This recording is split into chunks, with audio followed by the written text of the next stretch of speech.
So Thursday morning, the friends from across the pond came. So Kate and Ben came.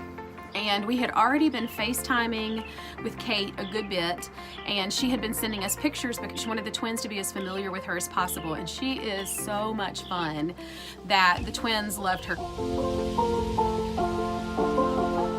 And then Ben came, and Ben is a little more quiet, and he did a really good thing by sending us a video of himself playing with his daughter. Ben's daughter is kind of around the same age as the twins, and she is adorable. And the twins, they love other children. So when he sent that video, that was perfect. I let them watch it several times just with him playing and interacting with his daughter. By the time they got there that Thursday, perfect. They were a little shy at first because now they were seeing Ben and Kate in person, but it went surprisingly well. And Alex especially really bonded with Kate. Alex and Kate have a special little friendship now. So anyway, they got to our house and I was completely and totally nervous, and the house was completely clean. It went great. We just sat and talked for a little while so they could get to know us and we could get to know them. Then we proceeded to start filming. Stood in the kitchen and interviewed. You'll see it all in the documentary. We just talked about fears and hopes and goals and dreams and how much fun it will be to travel and how we're scared that we don't know how the twins are gonna do. The fears that would assail you for a situation like this, and then added to that, having two nonverbal autistic children who you don't know how they're going to act, but you're hoping for the best and you really want to have a good time and you want to show your family a good time. We did interviews all day. They filmed me packing. We talked about what food I would bring, and then the next day we got up in the morning. Oh, we did haircuts. Oh, that was kind of traumatic. I don't know that Kate really... Kate, I'm so sorry. They were a little bit like, oh my gosh, this is worse than we thought, because there were pretty bad meltdowns during haircuts. Haircuts are like the worst. And I did not get it on video because we were filming for the BBC, and I do want to do an episode just on haircuts, but it's pretty traumatic. It's really not that bad, but the twins, you know, they blow up, they melt down, and they get so upset, and they're really loud when they scream. It was so bad. Just a little bit into the second one, Ben was like, I'm not gonna film anymore. We're good. Just put them in the bath after we haircut and they're fine. They calm down. It's 10 minutes of torture and then they get in the bathtub and then they're completely recovered. So I took Kate into the bathroom and said, just come look and see that they are completely fine and they're gonna be okay. It's just something that we have to do. Haircuts are a big deal and we just have to get through them and we move along. And maybe one day it won't be so bad, but right now it just is what it is. I think she felt a little bit better after that, but honestly, I can say for the whole trip, giving you the bird's eye view, those meltdowns during the haircuts were the worst we ever experienced, that Ben and Kate were with us and the whole weekend that we were on the trip. I'm losing some daylight, so I'm gonna try to hurry. Anyway, so then we went through the trip, did the airplane ride, and I can also say that the boys slept both the times that we flew. It was amazing and wonderful and such a relief when they slept and did not melt down. We flew into Houston, rent a car and travel to San Antonio, which is about a 3-hour drive, because I know that the boys are good in the car. They love to ride. We knew that 2 hours in the air, let's get out of the airport, let's get to the rental car place and get a truck, ride the rest of the way, which also worked. We got a little tired towards the end, like maybe the last hour before we got to San Antonio that night, and we got there kind of late, maybe like 9:30 or 10.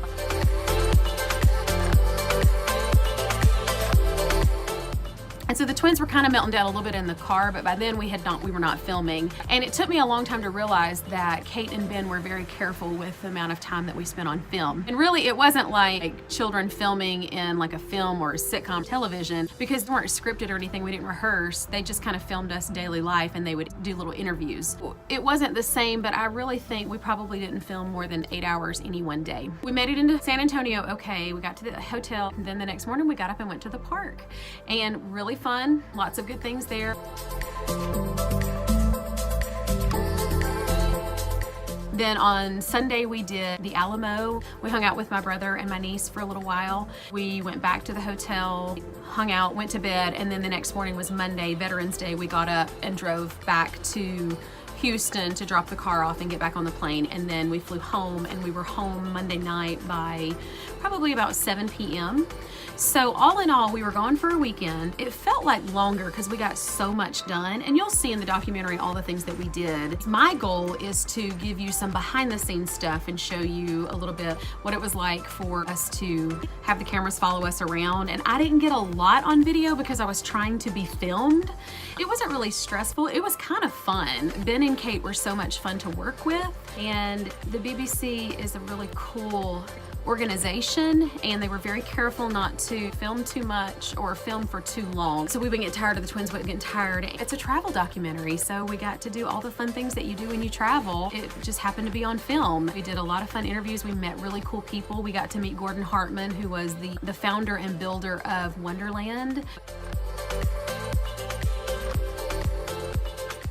And the boys got sweatshirts. It was just fun. We met lots of cool people, and I didn't mind the camera. Y'all know I've done shows and sung. I think probably the one person in our family who was bothered the most was Steven. He did not like the camera. And we had a long conversation with him about it and figured out where we were and where he was. He was okay going on the trip, and he didn't really want to be interviewed. All of that to say, it was a really fun experience, and I want to thank the BBC for kind of opening that door back up for us. I really feel like it was a godsend. You'll see on the documentary that it went really well. We can start traveling again. We'll probably start doing longer trips. I'm not afraid to fly with them anymore now that I know how they'll do. I mean, the plane was almost like a really soothing car ride because they went to sleep both times we flew. Oh, who would have thought? It was a really, really good experience, and we were so blessed to have this opportunity. Excited because the publicity for our channel, the awareness that we're gonna raise for autism, and plus people get to see the cuteness that is our twins. And I'm the mama, so I have to say it, but I think they really are cute. Like, people really do like to watch them. Y'all drop me a line and let me know what you think. I will post a link to the documentary. Thank you so much for sharing in our joy, and for all of you who have talked to personally, like face to face, who have been our cheerleaders and huge supporters for us, and supporters for us even before we got this cool opportunity to go on a trip with the BBC, with cameras and all of that. Thank you for the people who have supported us since that very first Facebook video where I was just like, life is really hard. It is really hard. God puts you in a place for a reason. He gave us the children that we have for a reason, and I wouldn't trade it. Even before any of this fun stuff has happened, I wouldn't have traded it for anything. I'm so thankful for the children that God gave me and the husband that He gave me. We have a really fun family dynamic, and it's just cool that we got to experience this opportunity of a lifetime. Thank you for joining us, and like, share, comment, subscribe. Let me know what you think. And as always, I look forward to next time.